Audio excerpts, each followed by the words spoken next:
Hello everyone, I hope you're having a wonderful day. Today, we'll continue the heartbreaking yet powerful story of Jack and Tu Tien. After Typhoon Bualoi left their home and village in ruins, they struggled to rebuild while carrying heavy grief and fear. Together, they help neighbors, share food, and even risk their lives to save others. But just as hope begins to return, a terrifying new warning arrives. Another storm is forming. If you enjoy this kind of emotional storytelling, don't forget to subscribe so you won't miss the next chapter. The storm had passed, but what it left behind was not silence. It was devastation. The once vibrant valley lay in ruins. Houses stood broken like cracked shells, walls collapsed into mud, and trees lay scattered across the ground like fallen giants. The air was thick with the smell of rot and smoke, and everywhere Jack and Tu Tien looked, they saw fragments of lives washed away by Typhoon Bualoi. Together, they stepped out into the wreckage. Their own home, scarred but standing, felt almost like a survivor clinging to life. Around them, neighbors wandered through the debris in stunned silence, faces hollow, eyes red from sleepless nights and endless tears. Some clutched the remains of their possessions, soaked photographs, broken tools, a single chair. Others carried nothing at all, their hands empty as though the storm had stolen even the will to hold on. Jack and Tu Tien did not hesitate. Though their own loss was immense, they turned outward, joining others in the work of survival. They cleared fallen branches, shoveled mud from doorways, and shared what little food they had salvaged. A pot of rice, some dried fish, and a handful of vegetables became a shared meal for 3 families. Children who had not eaten in 2 days clutched warm bowls in trembling hands, their eyes lighting with something close to hope. For Tu Tien, the act of giving brought both comfort and sorrow. Each time she handed food to a neighbor, she thought of the child she and Jack had once dreamed of raising within their home. That dream, like so much else, had been swept away by the storm. At night, when she lay awake listening to the moans of the damaged roof, memories of that loss returned to her like waves, relentless, impossible to silence. Jack noticed her silence, the way her eyes lingered on the river, the way her shoulders stiffened when the wind picked up. She was trapped, not only in the ruins of their home, but in the ruins of her heart. He carried his own weight too. Every time he saw the cracks in the walls he had built with his own hands, shame tightened its grip around his chest. He had promised her safety, promised her peace, and yet he felt he had failed. Even though he knew no man could stand against the fury of a typhoon, guilt whispered otherwise. One evening, as they worked side by side, the valley echoed with a scream. A young man, Min, one of their neighbors, had been struck by a collapsing beam while trying to salvage wood from his house. Without thinking, Jack and Tu Tien rushed forward. The beam had pinned him, blood pooling from his leg. Others hesitated, the danger still too raw, but Jack threw his shoulder into the wood, grunting with effort. Tu Tien knelt beside Min, pressing her scarf against the wound, whispering words of comfort. The beam was heavy, the mud slippery. Jack's arms shook with the strain, but Tu Tien's voice cut through the chaos. "You can do it, Jack. Don't let go." With a final heave, the beam shifted, and Min was pulled free. His face was pale, but he was alive. Together, Jack and Tu Tien carried him to shelter, where neighbors quickly bound his wound. For a moment, silence fell over the crowd. Then a murmur of gratitude rose, carried by voices heavy with emotion. In that moment, Jack and Tu Tien realized that though the storm had taken much, it had not taken the power of human compassion. Helping Min was more than an act of survival. It was a reminder that even in ruin, they could save one another. Days later, as the village tried to reclaim some sense of order, Jack suggested something to Tu Tien. "We should go to the temple," he said softly. She looked at him, surprised.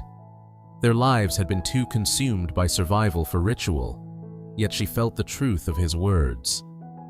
And so, together, they walked to the small temple on the hill, its roof scarred but still standing.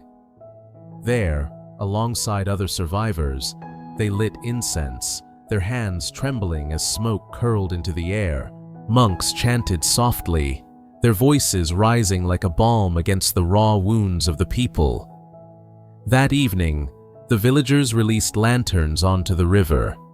Each lantern carried prayers for those lost in the storm, for children taken too soon, for elders whose voices would never again join the chorus of community, for families broken apart. Jack and Tu Tien held a lantern together, their fingers brushing. "This is for our child," Tu Tien whispered, her voice breaking. Jack's hand tightened around hers.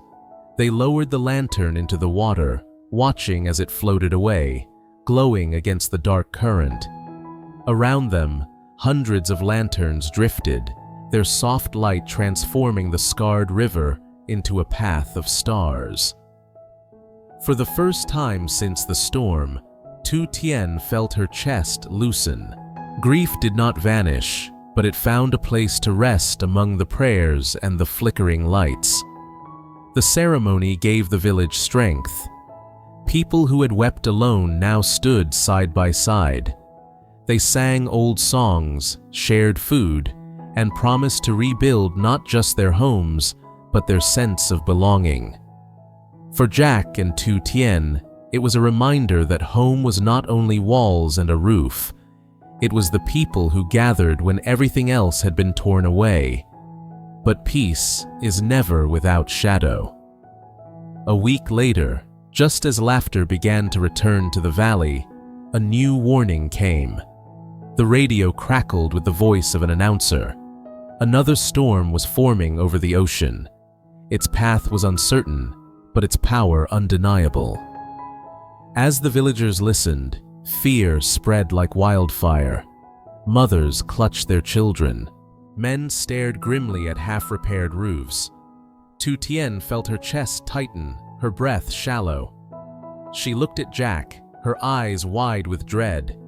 Jack said nothing, but his jaw clenched, his hand finding hers. The valley had just begun to heal, and now another storm threatened to undo it all. The news of another storm spread through the valley like a second wave of destruction. People who had only just begun to smile again now looked at the sky with terror in their eyes. Mothers clutched their children, neighbors whispered anxiously in the streets, and the half-repaired homes suddenly felt like fragile shells waiting to be shattered. Tu Tien's hands trembled as she stirred a pot of rice for the neighbors that evening. Her breath came in shallow bursts, the sound of the announcer's voice still echoing in her head. "A new typhoon is forming. Its path remains uncertain." She felt her chest tighten, as if the floodwaters of Bualoi were rising again inside her. Jack watched her quietly, seeing the fear she tried to hide. He placed a hand on her shoulder. "We don't know if it will come here," he said gently. But even as he spoke, his jaw was clenched, his own doubts heavy. He had seen too much to trust promises of safety. That night, Tu Tien dreamt of water rushing into their home again. She woke in a panic, clutching Jack's arm, tears streaming down her face. Jack held her close, whispering, "I'm here. I won't let go." But in his heart, guilt gnawed at him. He remembered her words. How many times must we begin again before life lets us rest? And he wondered if he had the strength to keep asking her to endure. The next morning, the village moved with urgent determination. Men gathered tools, women collected food, children carried water jars. Together, they reinforced roofs with extra planks, dug trenches to redirect rainwater, and stacked sandbags at doorways. The sound of hammers striking wood echoed across the valley, not as music, but as a desperate rhythm of survival. Jack threw himself into the work, his body aching as he lifted beams and carried stones. He worked harder than anyone, as if by sheer effort he could keep the storm away. Tu Tien watched him, both proud and pained. She knew he carried not only the weight of rebuilding, but also the guilt of promises unfulfilled. When neighbors gathered to share food at midday, an elderly woman placed her hand on Tu Tien's and whispered, "Child, storms may take our homes, but they cannot take our kindness. As long as we share, we endure." The words stayed with Tu Tien like a thread of light in her darkness. That evening, Jack and Tu Tien returned to the temple. The monks welcomed them, offering prayers of protection. Together, they lit incense again, this time not only for the dead, but for the living. Tu Tien's lips moved silently as she prayed, for Jack's strength, for her courage, for the valley's survival. Later, as night fell, they joined others at the riverbank once more. Lanterns were released, their soft glow floating downstream. Unlike before, when grief weighed every gesture, this night carried a mix of fear and defiance. Each lantern was a vow. We will not surrender to the storms. Jack and Tu Tien lowered their lantern together, watching its flame reflect in the water. But as the glow drifted away, thunder rumbled faintly in the distance. The crowd fell silent, eyes searching the sky. Tu Tien's heart pounded. She gripped Jack's hand so tightly that her nails dug into his skin. Jack didn't pull away. He only held her tighter. In the following days, tension grew. Every gust of wind sent hearts racing. Every gray cloud made people glance upward with dread. Tu Tien moved through each day like a shadow, her mind haunted by the memory of water swallowing their home. Jack noticed the way she startled at small noises, how her eyes glazed when she stared at the river. One evening, he sat beside her by the window. "You're not alone in this," he said softly. "I feel the fear too. But I believe, no matter what comes, we'll face it together." She turned to him, tears brimming. "What if I can't bear it, Jack? What if another storm takes everything again?" He cupped her face in his calloused hands. "Then we start again. Not because it's easy, but because love is worth building for, even if the walls fall 100 times." His words cracked something inside her. But it was not despair. It was the ice grief had built around her heart. For the first time, she allowed herself to believe that survival was not only possible, but meaningful. One afternoon, while clearing debris with neighbors, a sudden accident jolted the community. A section of a damaged roof collapsed on an elderly man named Bao, pinning him beneath the rubble. Screams echoed through the village. Without hesitation, Jack sprinted forward, shouting for help. Tu Tien followed, heart hammering. The beams were heavy, jagged nails jutting dangerously. Rain from a passing shower made the wood slick. Jack strained, his muscles trembling, while Tu Tien pressed cloth against Bao's bleeding arm. "Hold on," she urged, her voice fierce despite the panic in her chest. Neighbors joined in, together lifting the roof fragment enough to drag Bao free. His breathing was shallow, but he was alive. The moment echoed the night they had saved Min. Again, fear had tested them, and again, compassion had answered. Tu Tien realized then that storms may destroy walls, but they also reveal the strength of community. As the sun set, the valley gathered in the temple courtyard. They prayed not only for Bao, but for all who still lived in fear. Jack and Tu Tien stood side by side, their hands clasped, the flicker of candlelight dancing across their faces.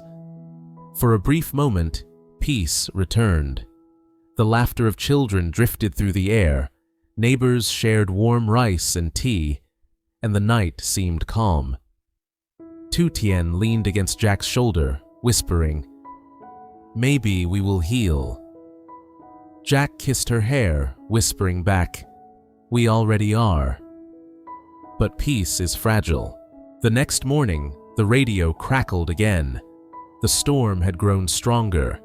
Its path was shifting toward the valley. The announcement fell like a hammer. Silence filled the room as neighbors listened. Tu Tien felt her blood turn cold, her vision narrowing.